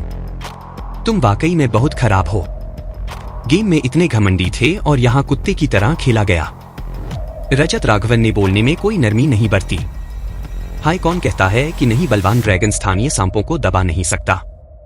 अगर मेरी कुछ मजबूरियां ना होती तो मैं आज उनका कैसीनो तोड़ देता। निखिल ओबरॉय ने गुस्से में कहा। सचमुच बलवान ड्रैगन कैसीनो तोड़ देना? जब दूसरी पार्टी ने तुम्हें इस तरह खेला है तो इसका मतलब है कि वह तुम्हारी पृष्ठभूमि से बिल्कुल नहीं डरता। इन शब्दों को अपने दिमाग में सोच लो। रजत राघवन ने बेरहमी से ठंडा पानी डाला। भाई तुम्हारा स्वभाव गेम में जैसा ही है। निखिल ओबरॉय ने कड़वाहट के साथ मुस्कुराया। जब वह गेम में थे, चाहे वह लड़ाई हो या शब्दों की जंग, वह हमेशा रजत राघवन द्वारा दबाए जाते थे और अब मिलने पर यह वाकई में अपने नाम के अनुरूप था। रास्ता दिखाओ, मैं तुम्हारे तथाकथित ज्वारी से मिलूंगा। निखिल ओबरॉय के नेतृत्व में दोनों सीधे बॉक्स में पहुंचे। बॉक्स के अंदर विक्रांत राव अभी तक नहीं गए थे और उनके साथ 2 मॉडल मालिश कर रही थी। सिगार पी रहे थे, रेड वाइन पी रहे थे और मॉडल की मालिश का आनंद ले रहे थे। बहुत आनंदित थे। निखिल ओबरॉय और रजत राघवन को आते देख विक्रांत राव ने मुस्कुराते हुए कहा, यो बॉस, निखिल मदद के लिए आए हैं। बकवास बंद करो, मैं तुम्हारे साथ दाव लगाऊंगा। आओ या नहीं? बस वही दाव जो निखिल ने आज तुमसे हारा था, रजत राघवन ने कहा। बोलने के बाद रजत राघवन ने निखिल ओबरॉय से कहा, निखिल चिप्स निकालो। निखिल ओबरॉय ने शर्मिंदगी के साथ अपने चेहरे को लाल करते हुए दूसरी पार्टी द्वारा दिए गए केवल 10 लाख के चिप्स निकाले और टेबल पर रख दिए। शर्मिंदगी, उन्होंने कब केवल 10 लाख का जुआ खेला था। यह देखकर विक्रांत राव जोर से हंसे और बोले, मैं बहुत खुश हूं। क्या बॉस, निखिल का यह दोस्त मेरे साथ 10 लाख का दाव लगा रहा है? निखिल ओबरॉय का कुछ बोलने ही वाले थे, लेकिन रजत राघवन ने पहले बोल दिया और बहुत घमंड से कहा, क्या बकवास कर रहे हो? 10 लाख काफी है तुम्हें जीतने के लिए। मेरे पास ढेर सारा पैसा है। अगर पैसा कम पड़ा तो मैं अपने पापा से मंगा लूंगा। करोड़ों रुपए भी ठीक है। क्या तुम मेरे साथ दाव लगाने की हिम्मत करते हो? रजत राघवन अब बहुत घमंडी थे, पूरी तरह से एक तेज तर्रार और दबंग अमीर दूसरी पीढ़ी की तरह, जो पूरी तरह से रजत राघवन के सामान्य व्यवहार और काम करने के तरीके के विपरीत था। इससे एक तरफ निखिल ओबरॉय को आश्चर्य हुआ कि रजत राघवन अचानक से पूरी तरह बदल गया। इसे और बदतर तरीके से कहें तो वह उस तरह का बेवकूफ और बिना दिमाग का लड़का था। हालांकि वह बहुत हैरान थे, लेकिन उन्होंने ज्यादा नहीं बोला क्योंकि रजत राघवन ने उन्हें यहाँ आने से पहले कहा था कि यहाँ आने पर ज्यादा बात ना करें। हालांकि विक्रांत राव सिर्फ रजत राघवन को मुस्कुराकर देख रहे थे, लेकिन वह वास्तव में अपने एयरपीस में संजय खन्ना के निर्देश सुन रहे थे। पृष्ठभूमि में मौजूद संजय खन्ना ने स्वाभाविक रूप से बॉक्स में होने वाली हर चीज को देखा और तुरंत कहा, उसके साथ दाव लगाओ। यह एक और मोटा भेड़ है, उसे काट डालो। संजय खन्ना के निर्देश प्राप्त करने के बाद विक्रांत राव ने कहा, चूंकि यह दोस्त इतना आत्मविश्वास रखता है, मैं विक्रांत अंत तक साथ दूंगा। बोलने के बाद उन्होंने अपने आसपास की मॉडल्स को बाहर जाने के लिए कहा और जल्द ही कोई आया और पोकर गेम को व्यवस्थित करने लगा। आने वाला मेहमान है, तुम चुनो कि क्या खेलना चाहते हो। विक्रांत राव मुस्कुराए। निखिल स्टर्ड खेल रहा था तो स्टर्ड ही खेलते हैं। रजत राघवन ने कहा, ठीक है तो स्टर्ड। विक्रांत राव ने सहमति दी। जल्द ही एक डीलर आया और गेम की तैयारी शुरू की। निखिल ओब्रॉय रजत राघवन के बगल में बैठे और धीरे से कहा, भाई केवल 10 लाख है और बेस बेट 5 लाख है, तुम आराम से खेलना। कौन जानता था। यह सुनकर रजत राघवन ने तुरंत जोर से कहा, निखिल क्या तुम मुझ पर शक कर रहे हो। इस तरह के छोटे किरदार से निपटने के लिए 5 लाख काफी हैं। अगर तुम और बात करोगे तो मेरे लिए घुटनों पर बैठकर देखो। यह सुनकर निखिल ओब्रॉय अक रह गए और गुस्से से लगभग मर ही गए। वह दयालुता से याद दिला रहे थे। फिर रजत राघवन ऐसे क्यों हो गए जैसे उन्होंने बारूद खा लिया हो, और मुख्य बात यह है कि उनके शब्द बहुत घमंडी और पागलपन भरे थे। नन्हा लड़का जो आसमान की ऊंचाई नहीं जानता।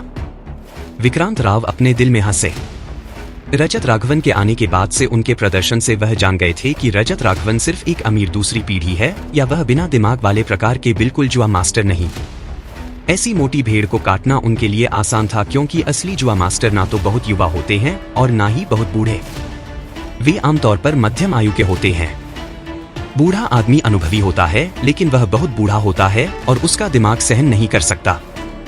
वह टेबल पर कई घंटों या यहाँ तक कि दर्जनों घंटों तक बैठता है और उसकी एकाग्रता पर्याप्त नहीं होती, जिससे प्रतिद्वंदी आसानी से उसकी कमजोरियां देख लेता है। और युवा लोग युवा होने का मतलब है कि कार्ड खेलने का समय कम है और अनुभव की कमी है। जुआ सीखना प्रतिभा पर निर्भर करता है, लेकिन अनुभव की भी आवश्यकता होती है। अनुभव प्रतिभा से भी ज्यादा महत्वपूर्ण है, क्योंकि तथाकथित प्रतिभा केवल तकनीकी अभ्यास में उपयोगी हो सकती है, लेकिन मानसिक विकास के लिए यह मददगार नहीं है। अपने मन का विकास और प्रतिद्वंदी के मन को समझना बहुत हद तक अनुभव पर निर्भर करता है। इसमें कई सालों तक लोगों के खिलाफ दाव लगाने और हर तरह के लोगों के खिलाफ खेलने की आवश्यकता होती है। एक शक्तिशाली जुआरी केवल प्रतिद्वंदी के चेहरे के भाव और एक छोटे से इशारे के माध्यम से यह अनुमान लगा सकता है कि प्रतिद्वंदी क्या सोच रहा है और उसके पास कौन से कार्ड है। हाथ छोटा है। अगर आप कॉल नहीं करते और फोल्ड करते हैं तो यह एक छोटा सा दाव हारने की बात है, और हर हाथ में कमजोर कार्ड नहीं हो सकते और कोई भी हर हाथ में धोखा देने की हिम्मत नहीं करता। इसलिए जुआ मास्टर आमतौर पर मध्यम आयु के और जोशीले होते हैं। हालांकि रजत राघवन का स्वभाव अच्छा लगता है, लेकिन एक महत्वपूर्ण बात है, वह बहुत युवा हैं और जिस तरह से वह बात करते हैं वह सिर्फ एक नन्हा लड़का है जो आसमान की ऊंचाई नहीं जानता। ऐसे लड़के से निपटने के लिए वह शुरू में जितना घमंडी था उतना ही पागलपन बाद में होगा। कार्ड बांटो। रजत राघवन ने सीधे कहा, कैसीनो में ताश फेंकना मशीन से होता है, जिससे मेहमान किसी भी समय कार्ड्स की अचानक जांच कर सकते हैं। खटखट ताश फेंकने की मशीन ताश फेंकती है और आवाज करती है। फिर डीलर कार्ड्स बांधता है। लकड़ी का फावड़ा कार्ड को टेबल पर सरकाता है। रजत राघवन ने धीरे से कार्ड का कोना उठाया और देखा, और एक तरफ निखिल ओब्रॉय देखना चाहते थे, लेकिन रजत राघवन ने जानबूझकर इसे ढक लिया। इसलिए उन्हें नहीं दिखा कि रजत राघवन का तल कार्ड क्या था। तुरंत बाद दूसरा कार्ड आया। रजत राघवन को स्पेड का 9 मिला। दोनों खेल रहे थे और पहले 2 कार्ड बांटे जाते हैं। पहला कार्ड छिपा होता है और दूसरा कार्ड दिखाना पड़ता है। एंटीबेट 5 लाख। विपरीत दिशा में विक्रांत राव का कार्ड हॉट का 6 था और रजत राघवन का कार्ड बड़ा था, इसलिए पहले बोलना था। 5 लाख। रजत राघवन ने बाकी चिप सीधे फेंक दिए। फॉलो विक्रांत राव ने रजत राघवन को मुस्कुराते हुए देखा।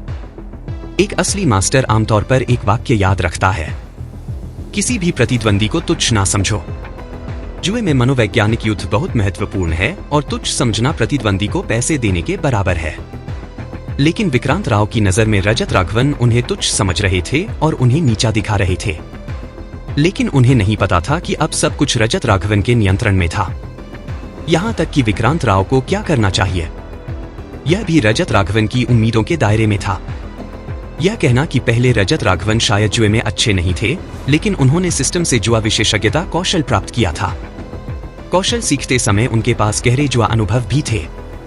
यह कहना अतिशयोक्ति नहीं है कि रजत राघवन अब जुआ के देवता हैं और कोई भी उन्हें हरा नहीं सकता।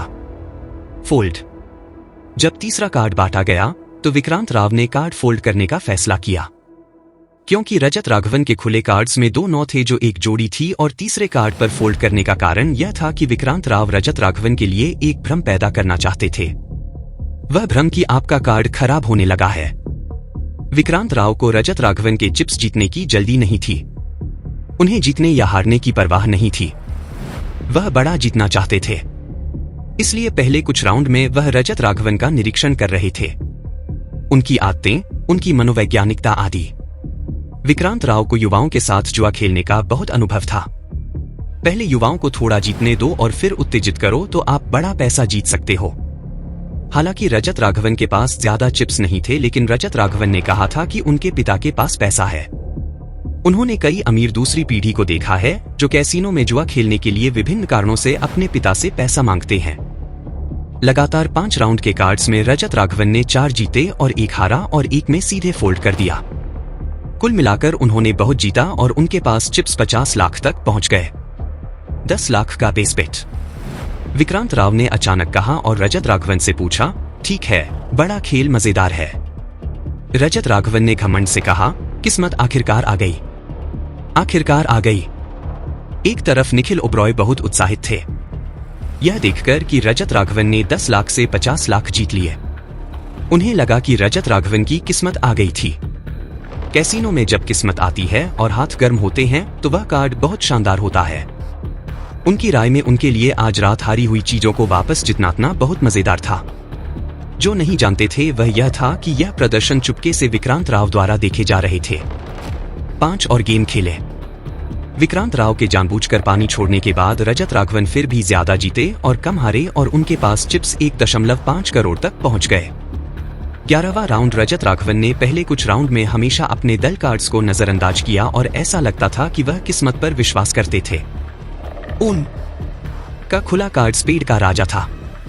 10 लाख विक्रांत राव ने अपने चिप्स फेंके। फॉलो रजत राघवन ने फॉलो किया।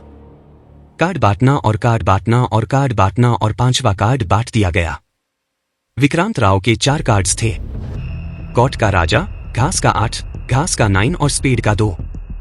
रजत राघवन के 4 कार्ड्स थे, स्पेड की रानी, स्पेड का 10, का 7 और डायमंड का 4। दोनों के हाथ बहुत खराब थे। सबसे अच्छा परिणाम एक जोड़ी था। कार्ड्स के हिसाब से रजत राघवन के जीतने की संभावना ज्यादा थी, क्योंकि अगर यह एकल कार्ड होता तो रजत राघवन के पास के था। लेकिन रजत राघवन ने तल कार्ड नहीं देखा था और नहीं जानते थे कि तल कार्ड क्या था। मैं तुम्हारे हाथ में सब कुछ दांव पर लगाता हूं। विक्रांत राव ने सीधे एक पहाड़ जैसे चिप्स का ढेर आगे बढ़ाया और रजत राघवन को मुस्कुराते हुए देखा।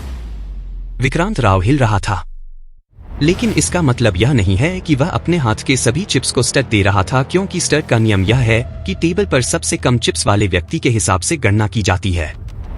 रजत राघवन या तो कॉल कर सकते हैं, फिर आकार की तुलना करें या फोल्ड करें। तुम में कुछ बात है।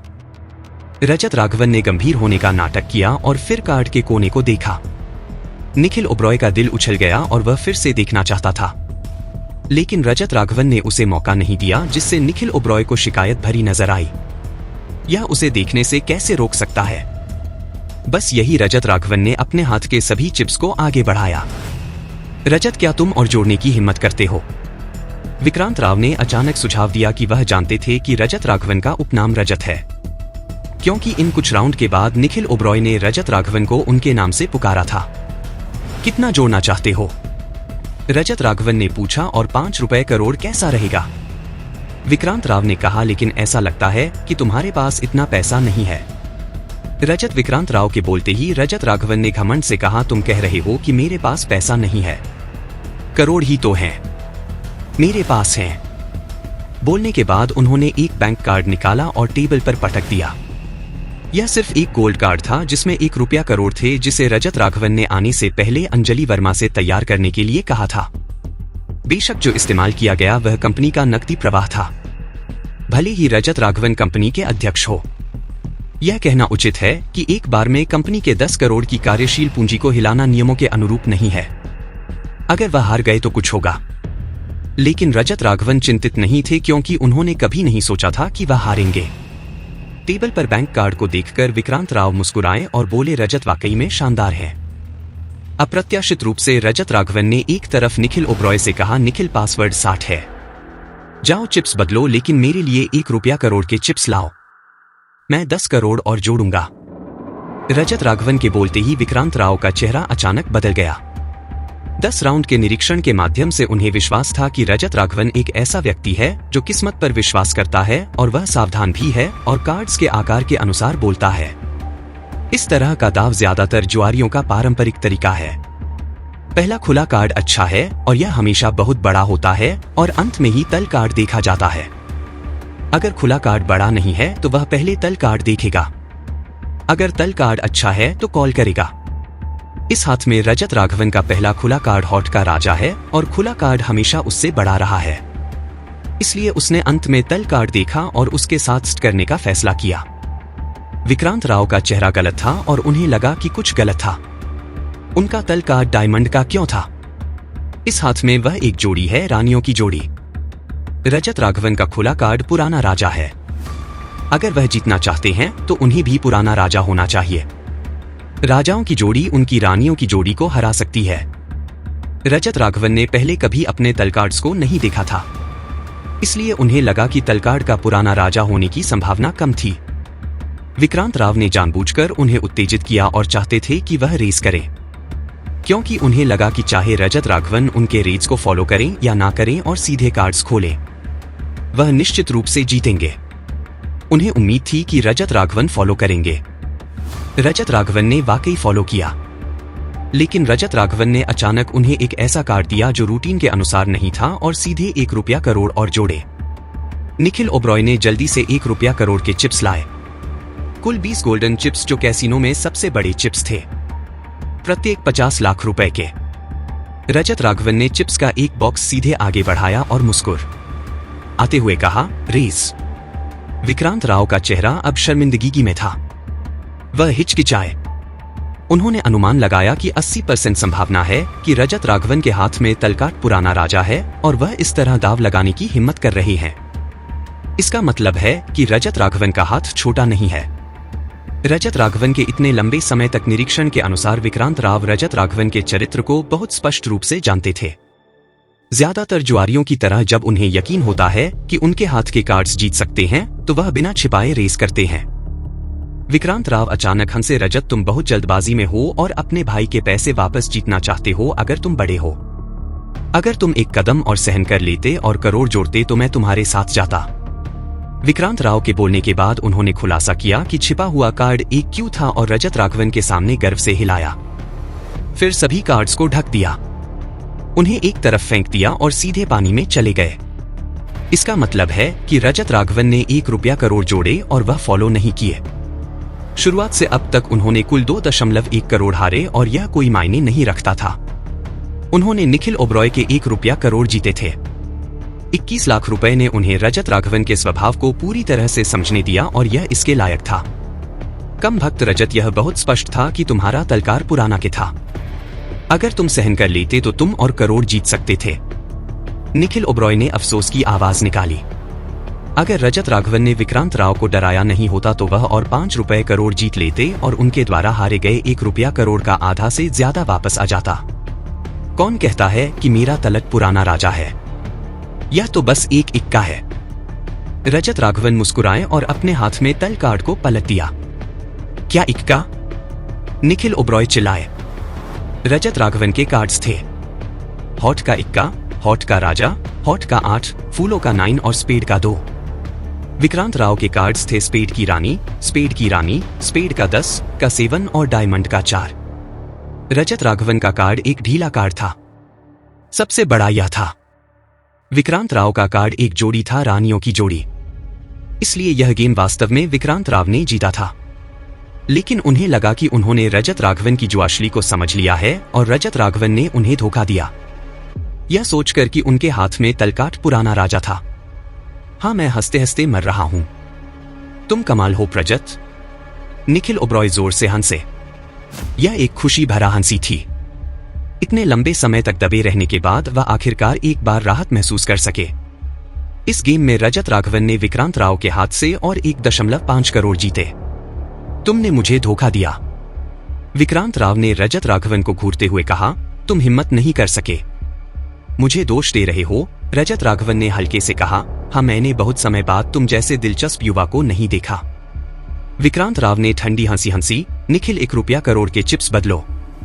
लगता है मैं आज 1 रुपया करोड़ का इस्तेमाल नहीं कर पाऊंगा, रजत राघवन ने कहा। ठीक है। निखिल ओब्रॉय ने सुनते ही जल्दी से करना शुरू कर दिया और अब वह रजत राघवन के प्रति पूरी तरह से आश्वस्त थे। दोनों पक्षों ने खेल जारी रखा। रजत राघवन के पास 3 रुपए करोड़ के चिप्स थे।